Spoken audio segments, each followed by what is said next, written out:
اس واقعہ سے سمجھ جائیں گے علماء کا مقام کیا ہے. اللہ اکبر. میرے سسر نے دیکھو کتنا دل ہے میرے اوپر کہ 100 کا نوٹ لا کے دیے. اللہ تعالیٰ ان کی عمر میں برکت دے, ان کے گھر میں دین دگنی رات چگنی ترقی عطا فرمائے.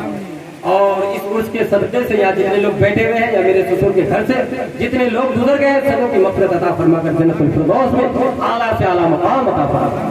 خیر, تو اس واقعہ سے آپ کو پتا چل جائے گا کہ علماء کا مقام کیا ہے. تو ایک بادشاہ تھا, اس نے اپنے کام کاج کے لیے اپنے پان وغیرہ بیڑی سگریٹ لانے کے لیے ایک مخنث کو رکھا, ایک ہجڑا کو رکھا, اور اسی جگہ پر ایک عالم دین کو بھی رکھا.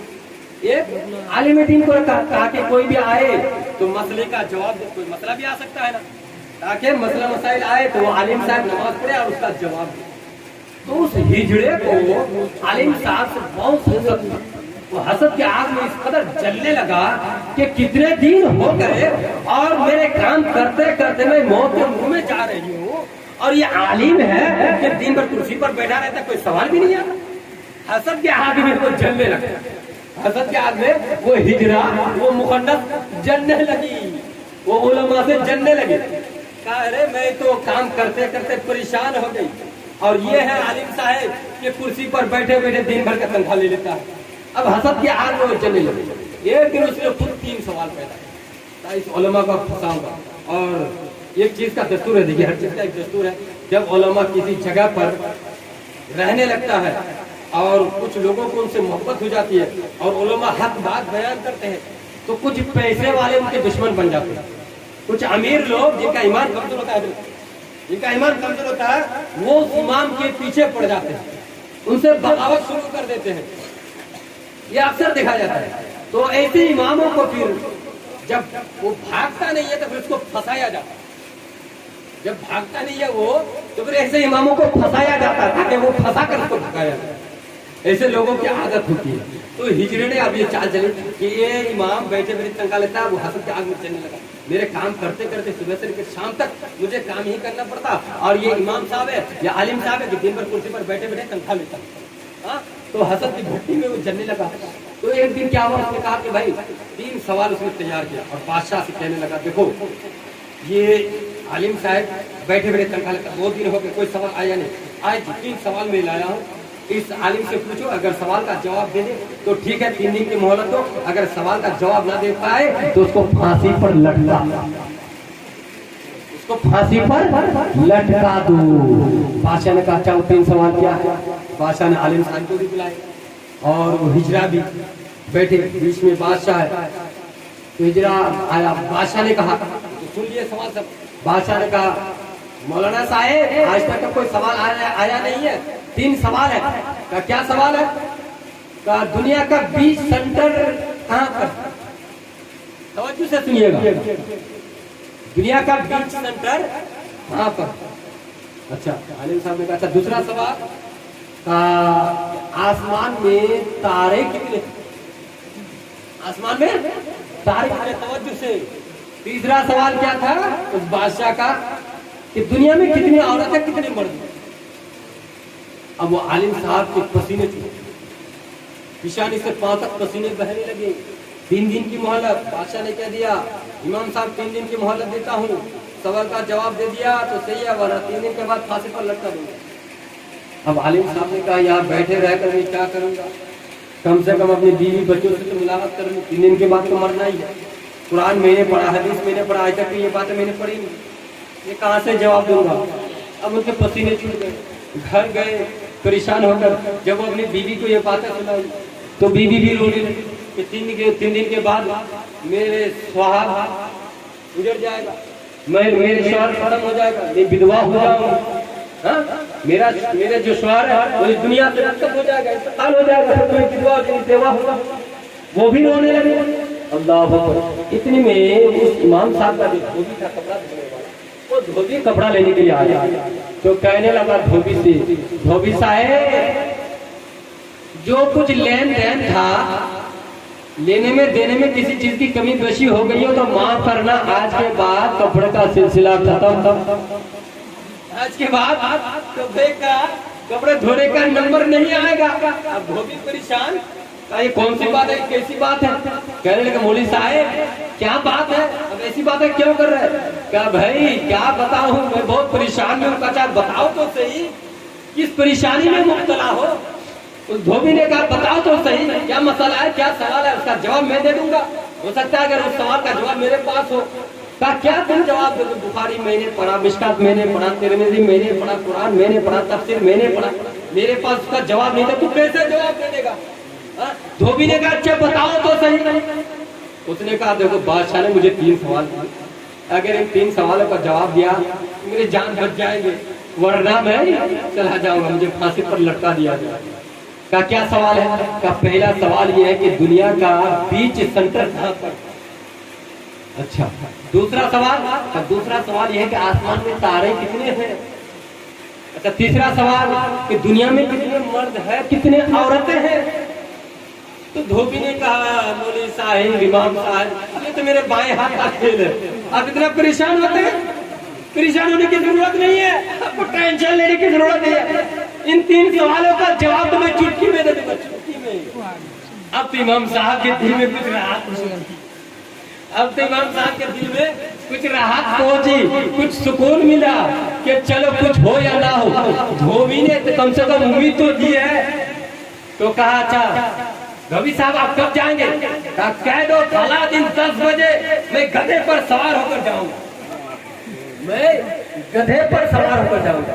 अब उस धोबी से पहले इमाम साहब पहुंच गए बादशाह के पास। तो बादशाह ने कहा क्या सवाल का जवाब लाए हो? अरे बादशाह सलामत, ये छोटे मोटे सवालों का जवाब, इतना बड़ा आलिम होकर मैं तो, ये मेरे शान के तो ही नहीं। अगर तवज्जो से छोटे मोटे सवालों का जवाब मैं नहीं देता हूँ, ये तो इन सवालों का जवाब तो मेरे घर में जो कपड़ा धोने वाला धोबी है वही जवाब दे देगा। कहा वो कब आएगा? वो आने ही वाले। इधर फिर भी उस इमाम साहब का मुंह सूखता है, क्या पता आएगा कि ये देर आएगा कि नहीं आएगा, मुंह सूखता जा रहा है। टाइम तो होने जा रहा है, 10 बजने वाला है। इत्तेफाक से वो आ चुका, दरवाजे में आवाज, वजीर गया, जाकर कहने लगा एक बंदा आया और वो गधे पर सवार है। तो कहा उसको आने के लिए को, तो कहा वो ऐसे नहीं आएगा, गधे पर सवार होकर ही आएगा, कि उसको ऐसे आने के लिए को। उसने कहा नहीं, बादशाह का सवाल क्या है? अगर बादशाह अपने सवालों का जवाब मांगता है तो मैं गधे पर ही सवार होकर जाऊंगा, तब बादशाह का सवालों का जवाब।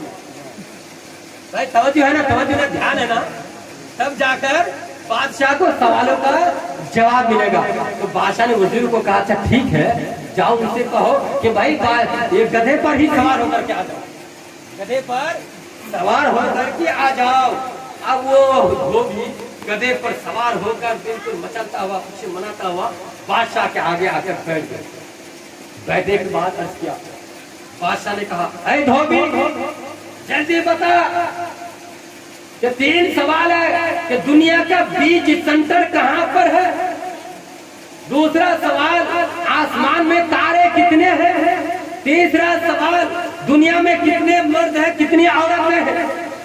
धोबी जल्दी बता दे, वरना इस मौलाना की खैरियत नहीं, फांसी पर लटका दूं।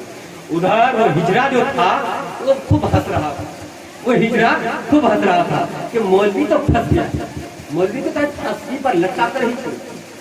इस मौलवी को ये बैठे बैठे रहकर कुर्सी पर सारा दिन बैठा रहता और बादशाह से फ्री का तनख्वाह लेता, और मैं काम करते करते मौत के मुंह में जा रहा। हाँ बैठे बैठे तनख्वाह लेता। आज तो मौलवी फंस गया।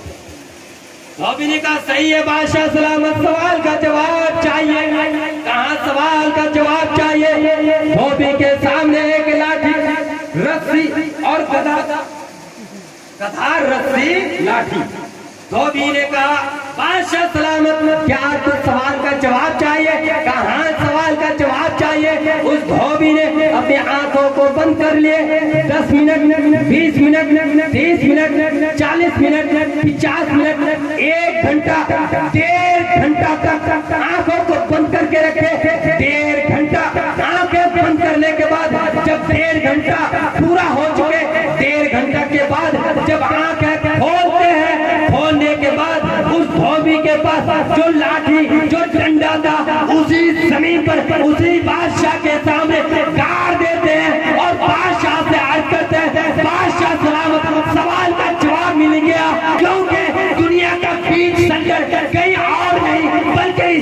दरिया पर जहाँ मैंने अपने लाठी को गाड़ दिया, वो धोबिया कहते हैं अगर गलत है तो ये हिजरा है, ये मुखन्नस है, सामने रस्सी है, इससे कह दो कि ये नपवाले। अल्लाह अल्लाह कुर्बान जाओ।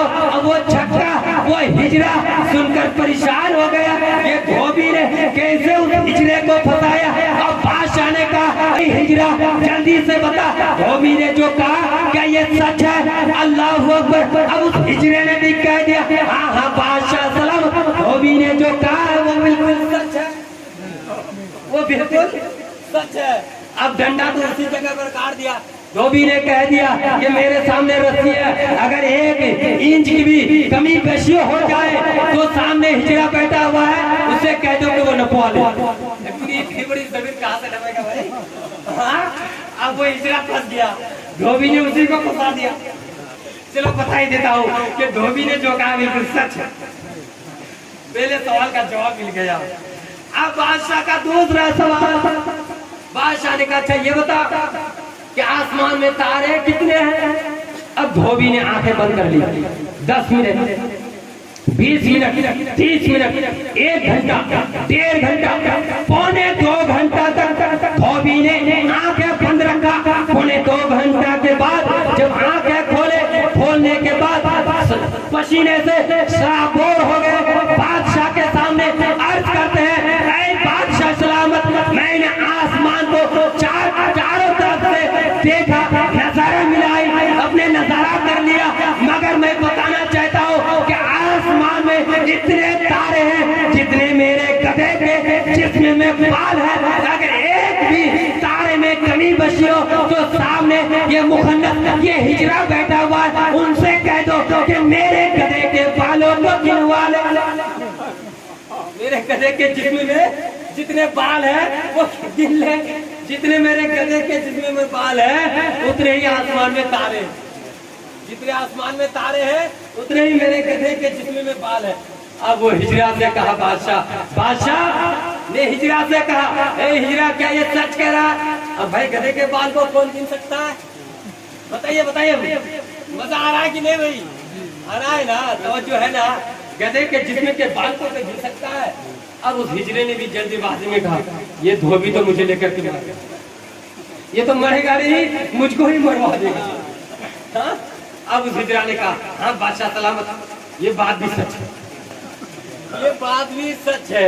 अब तीसरी बात, अब की बार तो आप लोगों को सुभान अल्लाह अल्हम्दुलिल्लाह नारा जरूर आवाज आनी चाहिए। तीसरा कौन सा सवाल है भाई कि दुनिया में मर्द कितने हैं, दुनिया में औरत कितने हैं? उलमा से हसद करने वालों, उलमा से बुग़्ज़ रखने वालों, उलमा से चलने वालों, मेरी इस छोटी सी तकरीर को अपने दिलो दिमाग में बिल्कुल सच्चे दिल से उतार लो। खुदा की कसम कहता हूँ कभी उलमा के पीछे ग़ीबत नहीं करो। तीसरा सवाल क्या था कि दुनिया में कितनी औरतें हैं, कितनी मर्द हैं? अब उस धोबी ने आंखें बंद कर लिए, 1 घंटा, 1.25 घंटा, 1.5 घंटा, पौने 2 घंटा, 3 घंटे तक आंखों को बंद करके रखा, पसीने से सराबोर हो गए। अल्लाह अल्लाह कुर्बान जाओ। 3 घंटे के बाद वो अपनी आंखों को खोलते हैं, खोलने के बाद अर्ज करते हैं बादशाह सलामत के सामने, जैसे आंख खोलते हैं बादशाह सलामत के सामने वो मुखन्नस, वो हिजरा, वो हसद करने वाले उलमा से जलने वाले वो छक्का, वो हिजरा जो सामने खड़ा था, अल्लाह अकबर कुर्बान जाओ, वो धोबी ने उस डंडे को, जिस डंडे को जमीन पे गाड़ दिया था, जमीन से उठाया, उस मुखन्नस को, उस हिजरे को धनाधन मारना शुरू कर दिया। बादशाह ने कहा ऐ धोबी तू उस हिजरे को क्यों मारता है? तुझे सवाल का जवाब देना चाहिए या उस हिजरे को मारना चाहिए? बादशाह से उस धोबी ने अर्ज किया बादशाह सलामत, आपको सवाल का जवाब ही ना चाहिए? कहा हाँ मुझे सवाल का जवाब चाहिए। कहा बादशाह सलामत सुन ले, जब मैं गिन रहा था, मर्दों के लाइन को गिन रहा था तो एक मर्द बढ़ जाते थे, फिर जब मैं औरत के लाइन को गिन रहा था तो एक औरत बढ़ जाती थी। मैंने गौर किया इसमें कमी बशी क्यों, पता चला मालूम हुआ कि औरत के लाइन में ये मुखन्नस, ये हिजरा एक अकेली बढ़ जाती थी। जब औरत की लाइन को मैं गिनना शुरू कर देता था और जब मैं मर्द गिनना शुरू करता था तो ये मुखन्नस मर्द बनकर ये मर्दों के लाइन में खड़ा हो जाता था। तो मैंने ये समझ गया कि एक ही औरत एक ही मर्द दुनिया में सबसे ज्यादा है, जिनकी वजह से ये नफरतें फैलती है। इसलिए मैंने दिल में ये फैसला कर लिया कि ना रहेगा बांस ना रहेगी बांसुरी, यही औरत है, यही मुखन्नस है जो कभी औरत के लाइन में खड़ी हो जाती है, यही मुखन्नस जो कभी मर्दों के लाइन में खड़ी हो जाती है। तो यही सबके लिए बोझ है। इसलिए मैंने सोचा रहेगा बांस ना रहेगी बांसी, इसी हिजड़े को दुनिया से खत्म कर। नारे तकबीर, नारे रिसालत, मसला के हजरत, बस्ती बस्ती करिया करिया, उनसे बदला मिल्लत। देखा सबसे आग में जलने वाले का हाल क्या हुआ, उलमा से जलने वालों का अंजाम क्या हुआ भाई। उसी हिजड़े को वो दूसरों को फंसाने चले थे, खुद फंस गए। इसीलिए कह रहा हूँ उलमा से भाई मोहब्बत